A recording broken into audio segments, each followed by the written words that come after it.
Right guys, sorry I haven't made a video for a while, but well, here's how this one's going to turn out to be. Here's the bike. Now I went on my Scottish trip, and at the moment I'm moving house, and I've lost my SD card that was in the camera.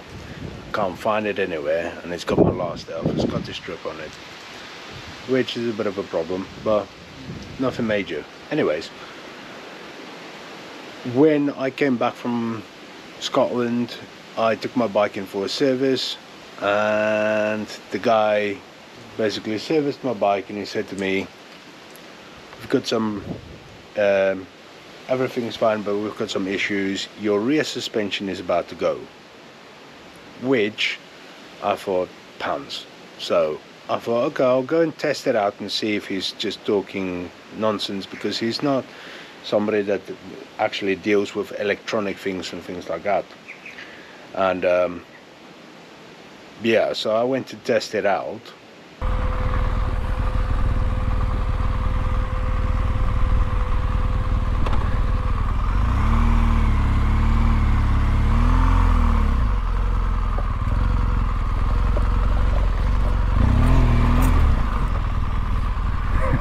Ooh, that suspension does not feel well.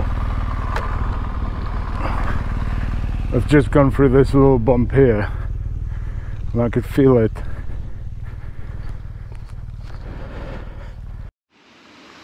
So as you could see, yeah, obviously it went through a bit of a beating. I took it off-road, put it through its paces, and yeah, it was like riding on a pogo stick, and I didn't know what to do from there on. You know, I knew I had to get it either rebuilt or I had to buy a new one, or you know. So I did a bit of research and I found out that it's quite a common fault on the BMW R1200 GS. And yeah, there's quite a few other YouTubers that had the same problem as me, and basically this is what I've done. So I went and I did research online, found a guy in Preston, and he is basically TW Suspensions or TW Suspension Tech, and brilliant guy. He absolutely helped me out in so many different ways. He had a look at it. He said to me, okay, we need to figure out whether, you know, your suspension is rebuilding and whether the ESA is working properly, the electronic suspension assessment or adjustment, sorry. And then also he went into proper detail of if we have to replace it, what we can do, you know, manual adjustments on it, or will it be electronic adjustments on it for the preload. So you can get manual preload adjustments. I basically just said to him, okay, have a look at the bike, see what the best thing is you can come up with, and then give me a call and let me know, you know, what the damage is for it. And so here's there's his sticker, TW Suspension Tech. The guy's name is Toit. He's a really nice guy, really friendly, good service. There's the ESA assembly that basically runs a little motor for it to have the preload for when you do your settings and everything else. Now, unfortunately, my suspension had to get rebuilt because it dropped all its guts. One of the seals went, or a few of them went, I don't know, but he rebuilt the whole suspension basically, apart from the ESA. It's not new, and the reservoir is still the same reservoir. He basically put it through his test and everything else, and everything is working fine. ESA is working fine as well. But so when you connect your suspension back to your bike, it needs to be on certain settings for the bike to recognize that the suspension has been out, is back in again, and is working properly.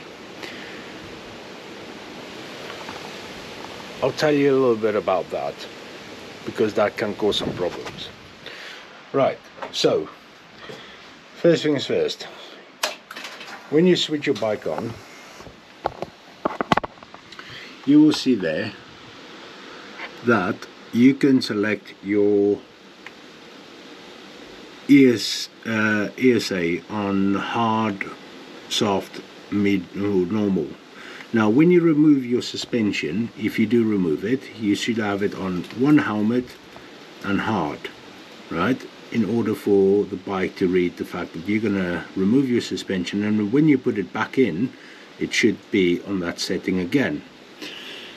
Now what happens is, down here on your bike, right there where it meets, there's a piston that pushes out your suspension and retracts your suspension when you select it to be on one rider with luggage, or two riders on it. If you rotate it, it goes back to one rider again. Now that's what is on at the moment. Now the problem that I found with that was, I basically took my bike to the guy, he fixed my suspension and he put it back, and then all of a sudden my ESA wouldn't work. It wouldn't recognize it, it wouldn't go up, it wouldn't go down, it basically just came up with a fault code saying that it's either, you know, not working at all, or it pushed it to its maximum and then basically just cut out. So I took the Motoscan app, I plugged it in, look at all the fault codes and everything else to realize that, okay, there's a problem with it. So the problem that basically occurs with that is, once the ESA basically realized that that it's not in the right setting, or the piston has pushed out like too far and it retracts, so there's a minimum that it can go. Now if the setting with the bike switched off is on, say, its hardest, and it's got two pillions or two riders on it, it can't extract any, or it can't get to its minimum value anymore, and then it comes up with a fault code saying that I can't go below what I already am, so therefore there's a problem. It kicks out and it won't let anything happen from there on. You can select it to hard and it won't go up. You can select it to a rider with luggage and it won't go up. So basically it just cuts out and it will not recognize the fact that there's a calibration issue. So in order for you to calibrate it, you have to do the following. Now, and this is going to be a bit tricky to show, but okay. So first thing what you want to do is make sure the ignition is switched off. Then you want to remove your seat. Once you've removed your seat, down here is your ECU. The ECU unit has got a few wires to it. Your suspension itself has also got a few wires to it, and the wires is from your suspension comes through here at the back, underneath there, or underneath your ESC. So in order to get to that, you need to move a few things out of the way. And as you can see here, I don't know how good you can see, but it's under like a rubber damping system. As you can see, it fits in there, and that's just rubber that's holding your ESC, and it's like a dampening system.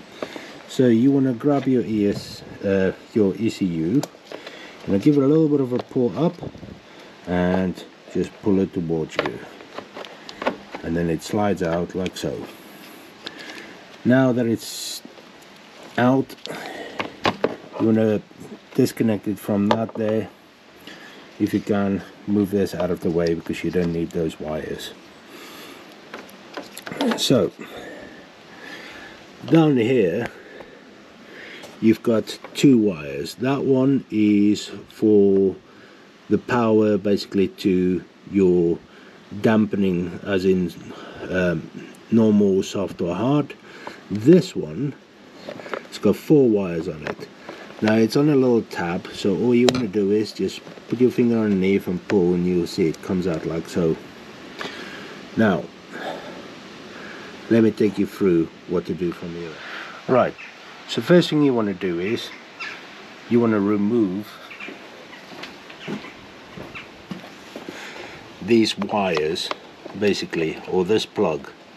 So lift that tab up, get a little screwdriver and just pop that out completely, like so. Now it's disconnected. Now you want to do the exact same on the other side, but this side is a little bit more tricky because it's got that little thingy there. So what I do is just take a really thin flathead screwdriver, push it in, lift the tab up and push out, and it comes out like so. Now you've got basically you've got your positive, your negative and 2 other wires in between. Do not connect anything else to this but this plug, otherwise you might have some problems, because it works on very low amps and very, well, 12 volts basically and above. Right, so now that you've disconnected it, now what you need to do is you need to start your engine. Right, once you've started your engine, what you want to do is you want to go through your settings and you want to set it to anything that is remotely whichever way. I would say set it on hard and 1 helmet, right? Then what you're going to do is you are going to turn your ignition off, and you're going to give it roughly about 30 seconds. Wait for it to completely shut off all electronics and reset itself. So now it's going to, basically what it's going to do is it's going to pick up a fault code saying that the ECU is not responding, it's not working properly, and then it will reset it to its normal setting. Now, one thing that I figured out is no matter what you do, even if you do that, it doesn't always work. The reason why it doesn't always work is because you need to have your ESA on the right, in the right position, and to have it in the right position, that is where you're going to need to do the following. So down here you have your ESA setting. Right, so what you want to do is these wires with you can see the tab on there on the top,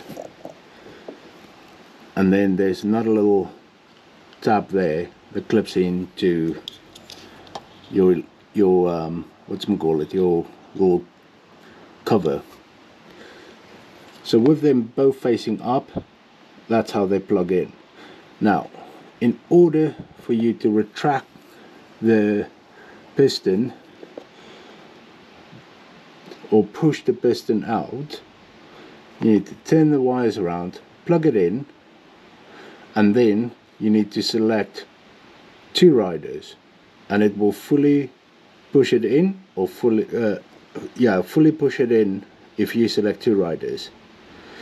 So if it's the other way around, it will fully push it out. Now what you want to do is you want to get it to fully in. So you're going to plug it in, you're going to select it to 2 riders, and you're going to keep an eye on it until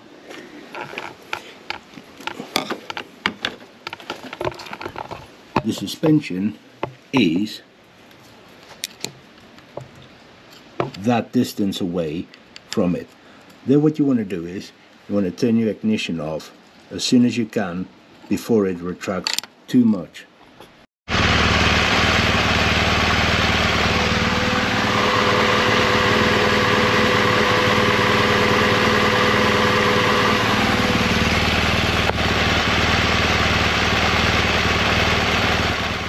Right, so once that value is set to the minimum, you want to turn that ignition off as soon as possible so that it can't get anywhere else. Then what you want to do is